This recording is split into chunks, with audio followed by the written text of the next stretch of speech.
My sister got pregnant by my boyfriend, and he left her. But my parents blamed me for this, and sent me email with a PDF attachment titled, Baby Expenses, totaling over $20,000. So I laughed in their face and told. My name is Stella, and I've always been the responsible one.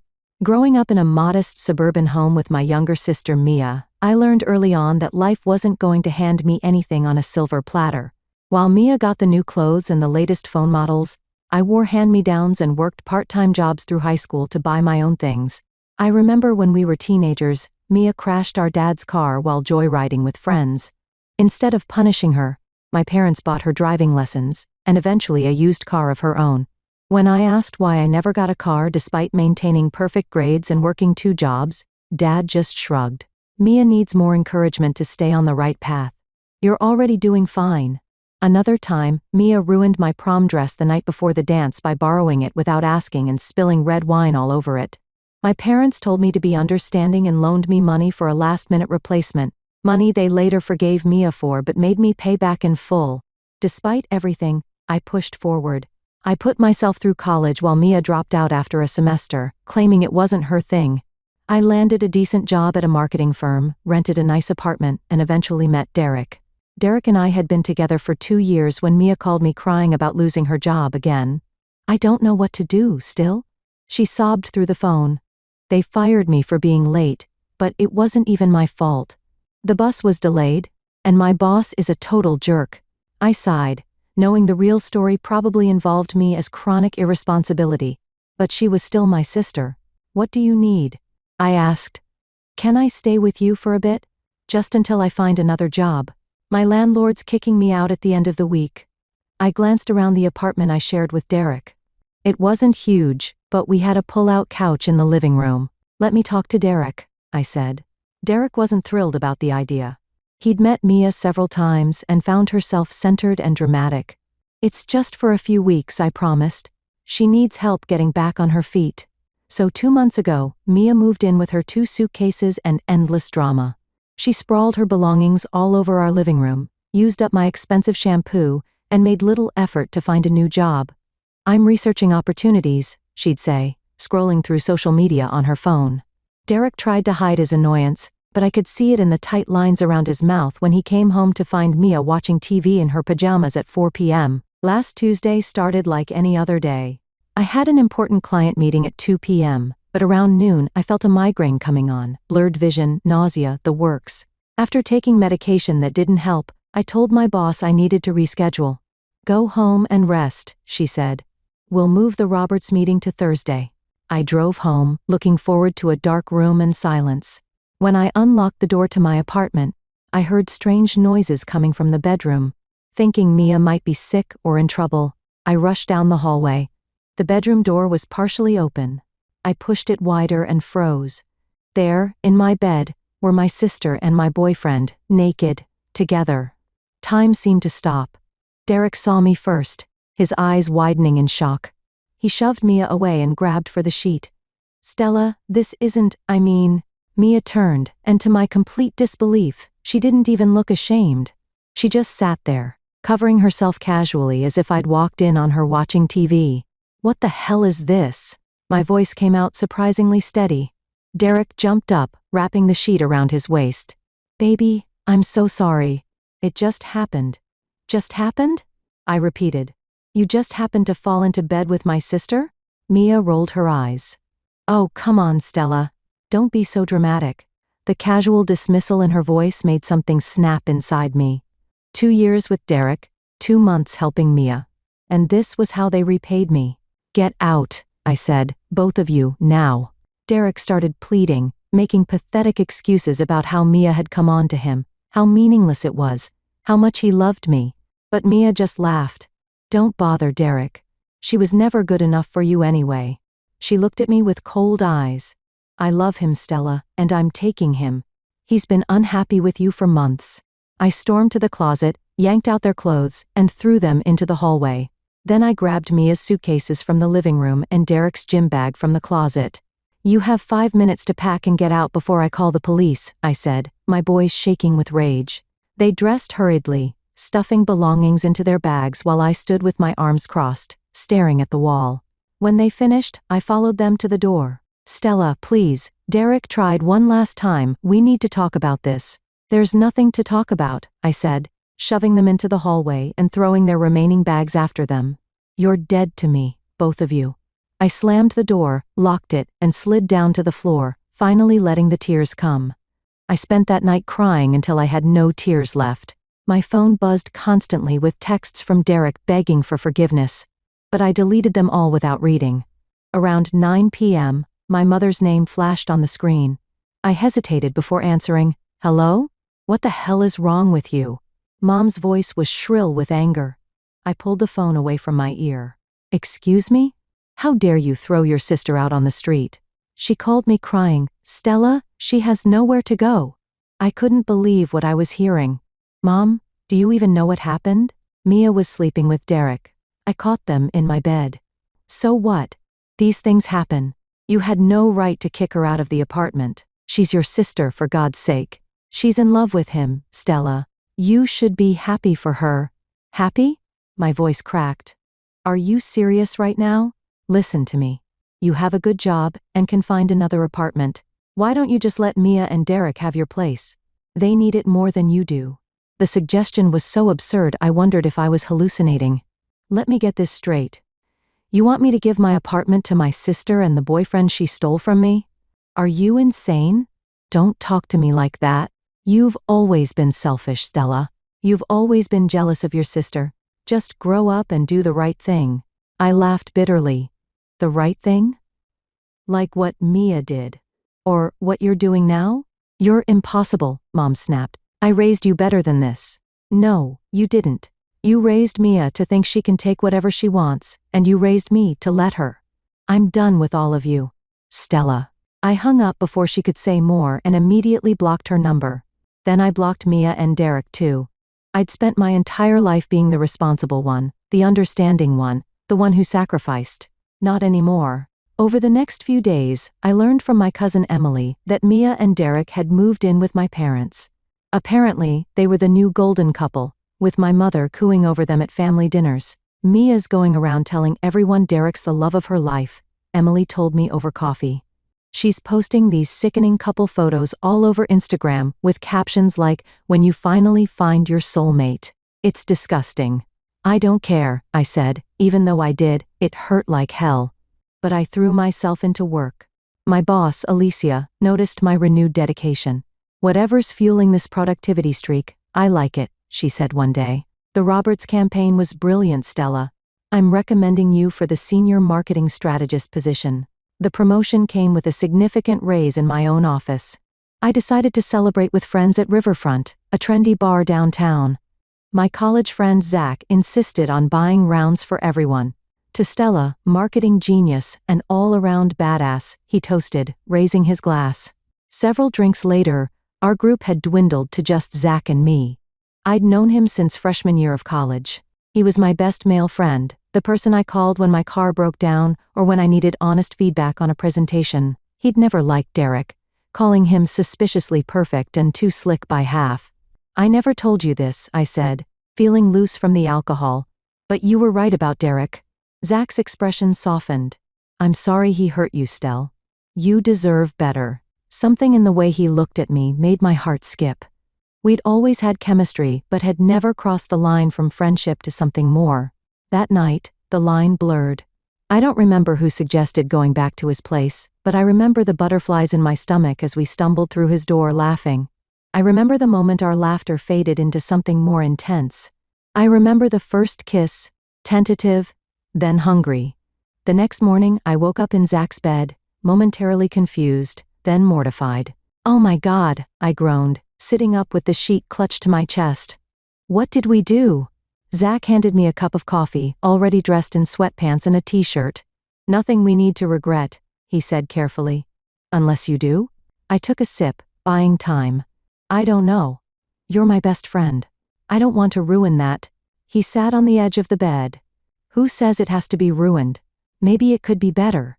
I studied his face, the kind blue eyes, the slight worry crease between his brows. This was Zach, who'd held my hair back when I got sick at a frat party a decade ago. Zach, who drove 4 hours to help me move into my first apartment. Zach, who knew all my flaws and liked me anyway. Are you saying you want to date me? I asked. He smiled, a hint of nervousness in it. I'm saying I've wanted to date you since sophomore year, but the timing was never right. I thought about Derek's betrayal, about jumping into another relationship so soon. But this wasn't a rebound with a stranger. This was Zach. Maybe we could try, I said cautiously, but slowly. He nodded. I can do slow. He couldn't, as it turned out. Within weeks, we were officially a couple. To my surprise, his parents were thrilled. Finally, his mother exclaimed when he told them. She hugged me tight. We've been waiting years for him to wise up and see what was right in front of him. His father clapped my shoulder. You're already family, Stella. Now it's just official. It felt surreal having parents who actually supported me, who treated me like I mattered. Zach's family had always welcomed me, but now there was a new warmth in their acceptance. Meanwhile, Mia continued posting loved-up photos with Derek. I saw them when I occasionally checked social media, their smiling faces projected like a perfect couple. In the early days, each picture felt like a knife twisting in my gut. But as weeks passed and my relationship with Zach deepened, the pain dulled. 6 months later, Zach took me to the lighthouse at sunset, got down on one knee and asked me to marry him. I said yes without hesitation. We planned our engagement party for 3 months later at Bellini's, an upscale Italian restaurant downtown. I sent invitations to all my close friends, Zach's family, and several relatives from my dad's side who'd always been kind to me. I deliberately didn't invite my parents, Mia. Some wounds were too deep to mend. The night of the party was perfect. Zach's mother Janet had helped arrange everything, from the soft lighting to the flowers that matched my engagement ring. For the first time in my life, I felt truly celebrated. The next morning, I was still riding the high of the celebration when my phone rang. I almost declined when I saw it was my mother. I recently unblocked her number, but something made me answer. What do you want, Mom? I said flatly. How could you? Her voice trembled with accusation. How could you have an engagement party and not invite your own family? I sighed, already exhausted by the conversation. I invited the family I wanted there. We're your parents, Stella. And Mia is your sister, no matter what happened between you two. You mean no matter that she slept with my boyfriend and you told me to give them my apartment? That kind of what happened? Family is forever, Stella. You don't turn your back on family. Funny. That's exactly what you and Dad did to me. And what Mia did too. That's not fair. We've always been there for you. No, Mom. You've always been there for Mia. There's a difference. She paused, then changed tactics. Your father was hurt that you didn't invite him to walk you down the aisle. It wasn't a wedding, it was an engagement party. And, considering you both took Mia and Derek's side, why would I want either of you there? She huffed indignantly. You're being childish and cruel. Goodbye, Mom. I hung up and blocked her number again. The months after our engagement flew by in a whirlwind of wedding preparations. Zach's mother was a godsend, helping with everything from venue selections to cake tastings. His sister Maya became my unofficial wedding planner, creating detailed spreadsheets and timelines. You're the sister I should have had, I told Maya one day as we compared bridesmaid dress swatches. She squeezed my hand. Works out perfectly since you're the sister I always wanted. My phone rang one evening as Zach and I were discussing honeymoon destinations. I didn't recognize the number but answered anyway. Stella, it's Mom. Her voice sounded strange, tight, and strained. You need to come to the house right away. It's a matter of life and death. My stomach dropped. Despite everything, they were still my parents. Is Dad okay? Are you sick? Just come, please, as soon as possible. I hung up, my mind racing with possibilities, cancer, heart attack, some terrible accident. I need to go to my parents' house, I told Zach. Mom says it's an emergency. He frowned. Want me to come with you? No. I'll be fine. I'll call if I need you. The drive to my childhood home took 30 minutes, each mile increasing my anxiety. What if Dad was dying? What if Mom was seriously ill? Despite our estrangement, I wasn't sure I was ready to lose either of them. I parked in the driveway and hurried to the door. Mom answered immediately, as if she'd been watching for me. What's going on? I demanded, stepping inside. Who's hurt? Mom led me to the living room where Dad sat in his armchair. Looking perfectly beside him on the sofa was Mia, her eyes red and puffy from crying. Relief that no one was dying quickly gave way to suspicion. "What is this?" Mom gestured toward Mia. "Your sister needs you." I remained standing, arms crossed. "Why?" Mia sniffled dramatically. "Derek left me." I waited for more, but that seemed to be the entire emergency. "That's why you called me over here. Because Mia's relationship problems?" Mom nodded gravely. "There's more. She's pregnant." I looked at Mia's tear-streaked face, then at my parents' worried expressions. "And? Derek's gone," Mom said, as if I hadn't heard the first time. "He moved to Arizona. He's refusing to marry her or support the baby." I shrugged. "What does this have to do with me?" Mom and Dad exchanged glances. "Well," Mom said, "this is partly your fault." The statement was so absurd I thought I'd misheard. My fault? How exactly is Mia getting pregnant by my ex-boyfriend my fault? "You should have warned her about what kind of man Derek was," Mom said. "You knew him better than anyone." I stared at her, speechless. Then I started laughing. I couldn't help it. "Let me get this straight," I said, when I could speak again.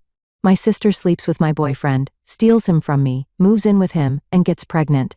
He leaves her, and somehow this is my fault because I didn't warn her that the man she stole from me might not be trustworthy?" "Don't twist my words," Mom snapped. "You know what I mean?" "I really don't." Dad leaned forward. "Your sister needs help now, Stella. This isn't the time to hold grudges." I looked at Mia, who was watching me with that familiar manipulative expression I'd grown up with, the one that had always worked on our parents. "What kind of help are you expecting from me?" I asked. "Financial support. For starters," Mom said. "Mia can't work in her condition, and she'll need money for doctor visits, baby supplies." "No." I said simply, "I'm not giving Mia money. Her pregnancy isn't my responsibility." Mom stood up, her face flushed with anger. "How can you be so heartless? This is your niece or nephew we're talking about. And Mia is the woman who betrayed me in the worst possible way, who you defended and supported in that betrayal. Why would I help her now?" "Because she's family," Mom shouted. "That excuse doesn't work on me anymore." I turned to leave. "I'm sorry about your situation, Mia, but it's not my problem." I left to the sound of my mother's indignant protests, feeling lighter than I had in months. For the first time in my life, I'd stood up to them without backing down. For the next week, I threw myself into wedding preparations. Janet and Maya helped me finalize the floral arrangements and menu selections, while Zach handled the music and photographer. Then, on a quiet Saturday morning, while Zach and I were enjoying coffee and planning our honeymoon, an email notification popped up on my phone. "Oh no," I gasped when I opened it. "What is it?" Zach asked, concerned. I handed him my phone. It was an email from my mother with a PDF attachment titled Baby Expenses. The document was meticulously organized, listing dozens of items: prenatal vitamins, $150 per month, childbirth classes, $300, maternity clothes, $800, doctor's visits, $200 per visit, hospital delivery, $10,000, crib, $500, stroller, $350, car seat, $200, diapers, $100 per month, formula, $150 per month. The list went on and on, totaling over $20,000. At the bottom was a note, as we discussed: "Since Derek's abandonment of Mia and your future niece-nephew is ultimately your responsibility, we expect you to cover these expenses. Please arrange payment as soon as possible, Mom." I nearly dropped my coffee mug. They can't be serious. Zach's jaw had dropped open. "This is beyond ridiculous. It's delusional. What should I do?" I asked, feeling a headache coming on. Ignore it? Block them again? I considered it. But something about this latest absurdity demanded a response. "No. I'm tired of them thinking they can manipulate me." I composed a reply. "Mom, I will not be paying any expenses related to Mia's pregnancy or child. Her situation is a direct result of her own choices, specifically, her choice to betray me by sleeping with my boyfriend. Neither I nor my fiancé will provide financial support or any other form of assistance. Please do not contact me again regarding this matter or any other. I no longer wish to have a relationship with you, Dad, or Mia, Stella."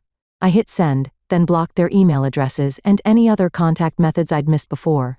"There," I said, feeling both relieved and sad. "It's done." Within 30 minutes, my phone started ringing with calls from my parents and Mia. I silenced them all. When they couldn't reach me by phone, they started calling my friends and extended family. My cousin Emily called, confused. "Your mom is telling everyone you're refusing to help your pregnant sister because you're jealous. What's going on?" Similar calls came from other relatives and even old high school friends. My parents were apparently on a smear campaign, painting me as cruel and heartless. "I'm so tired of this," I told Zach after the 5th call. "They're twisting everything." "Then set the record straight," he suggested. "You have the receipts, literally." After thinking it over, I decided he was right. I posted a lengthy explanation on social media, detailing everything from Mia's betrayal to my parents' defense of her, culminating in their demand that I finance her pregnancy. I attached screenshots of the expense list as proof. The response was overwhelming. Friends and family members expressed shock at my parents' behavior. Even relatives who had initially believed their version reached out to apologize. "I had no idea," my Aunt Susan wrote. "Your mother made it sound like you abandoned Mia in her time of need. I should have known better." For about 2 weeks, things were quiet. The wedding was approaching, and I was immersed in final preparations. Then, on a Saturday afternoon, there was a loud knocking at our door. I peeked through the peephole and groaned. "It's my parents." Zach came to stand beside me. "Want me to get rid of them?" "No, I'll handle it. Maybe we can finally end this." I opened the door to find my mother, father, and a visibly pregnant Mia standing in the hallway. Mom started shouting before I could speak. "How dare you humiliate us online? Taking family matters public like that? We raised you better." I let her rant without interruption, watching as her face grew redder and her gestures more animated. Dad occasionally nodded in agreement, while Mia stood with one hand on her swollen belly, playing the victim perfectly. When Mom finally paused for breath, I spoke calmly. "Are you finished?" "We're just getting started," Dad said. "We're not leaving until you agree to help your sister." I laughed softly. "That's not going to happen." "You selfish, ungrateful," Mom started again. "Stop." Zach stepped forward, his voice firm but controlled. "You've said enough, and I won't let you bully her anymore." "Bully her?" Dad scoffed. "We're her parents. Parents who've consistently favored one child and expected the other to sacrifice everything," Zach said. "Parents who defended their daughter's betrayal and now want to make Stella financially responsible for it. That's not parenting, that's abuse." Mom gasped dramatically. "How dare you?" "It's time for you to leave," Zach continued. "If you don't, I'll call security." "You wouldn't dare," Dad challenged. Zach pulled out his phone. "Try me." They left, but not before Mom delivered a parting threat. "This isn't over, Stella. You'll regret turning your back on family." After they left, several relatives called to report that my parents were still bad-mouthing me. Some had even seen my mother and Mia outside their church with a handwritten poster claiming Stella Jenkins abandoned her pregnant sister. "They're unbelievable," I told Zach, "but I'm done caring." Our wedding day arrived 3 months later. Despite my parents' drama, it was everything I'd dreamed of. We held the ceremony and reception at a beautiful lakeside venue, surrounded by people who genuinely cared about us. Zach had hired security, just in case. His foresight proved necessary when my parents and a very pregnant Mia tried to crash the reception, poster in hand. The security guards calmly but firmly turned them away. "Your family's here," Maya told me, gesturing to the gathered guests. "The real one." She was right. Looking around at the smiling faces of friends who'd become family, and in-laws who treated me with more love than my own parents ever had, I felt complete. Zach and I left the next day for our honeymoon in Hawaii. 2 blissful weeks of sunshine and new beginnings. Months later, I heard through Emily that Mia had given birth to a boy. My parents were helping raise him, complaining constantly about their financial struggles and their heartless daughter who wouldn't help. But their words no longer hurt me. I had built a life with a man who respected and loved me, surrounded by people who supported us. I had broken free from the toxic patterns of my childhood and found happiness on my own terms.